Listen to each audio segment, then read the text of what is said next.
عدیل صاحب شہر کی بہت اونچی ایک عمارت کی 5ویں منزل پر واقع کسی سرکاری ادارے میں کام کرتے تھے۔ وہ صحت کے معاملے میں بہت محتاط تھے اور اپنا دوپہر کا کھانا گھر سے لاتے تھے۔ ان کے دفتر کے سامنے کوریڈور کے کونے میں ایک بلی اپنے 3 بچوں کے ساتھ رہتی تھی۔ دوپہر کے کھانے میں سے جو بچ جاتا عدیل صاحب اسے بلی کے لیے ایک برتن میں رکھ دیتے، جسے بلی اور اس کے بچے کھا لیتے۔ دفتر کا چوکیدار بھی بلی کا خیال رکھتا اور برتن کو دھو دیتا۔ بلی کے بچے ابھی چھوٹے ہی تھے کہ رمضان کا مہینہ آ گیا۔ یہ سوچ کر بلی اور اس کے بچوں کے لیے کھانے کا حصول مشکل ہو جائے گا، عدیل صاحب سحری اور افطاری کا بچا ہوا کھانا بلی کے لیے گھر سے لانے لگے۔ بلی اس بندوبست سے بہت خوش تھی۔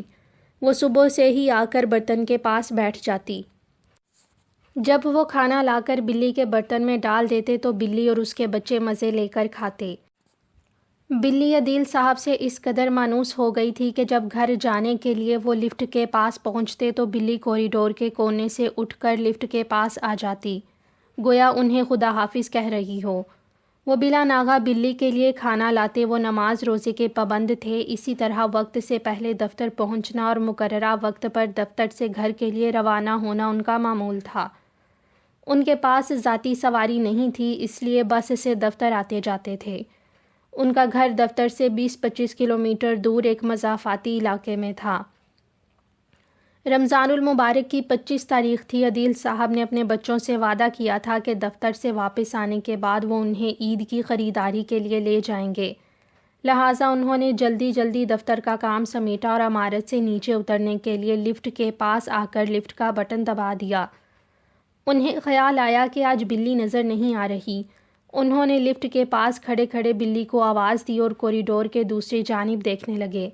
یہ خاصا لمبا راستہ تھا جبکہ لفٹ درمیان میں نصب تھی۔ بلی تو انہیں نظر آ گئی، مگر خلاف معمول وہ ان کے پاس آنے کی بجائے وہیں کھڑے میاؤں میاؤں کرنے لگی۔ اسی دوران لفٹ آ گئی۔ عدیل صاحب کا دل چاہا کہ لفٹ پر سوار ہو جائیں، پھر یہ سوچ کر کہ بلی یا اس کے بچے کسی مصیبت میں نہ ہوں، وہ کوریڈور کی دوسری جانب کھڑی بلی کے پاس چلے گئے۔ بلی آگے بڑھ کر ان کے پیروں سے لپٹنے لگی۔ انہوں نے ادھر ادھر نگاہ دوڑائی، مگر انہیں بلی کی پریشانی کی کوئی وجہ سمجھ میں نہ آئی۔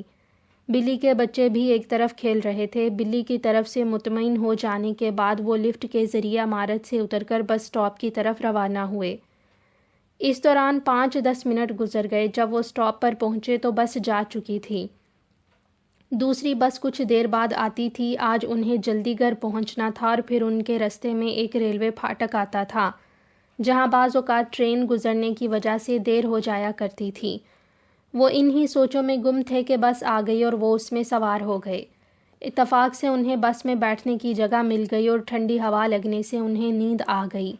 یکایک شور کی آوازیں سن کر انہوں نے آنکھیں کھول کر کھڑکی سے باہر دیکھا تو ان کا دل دہل گیا۔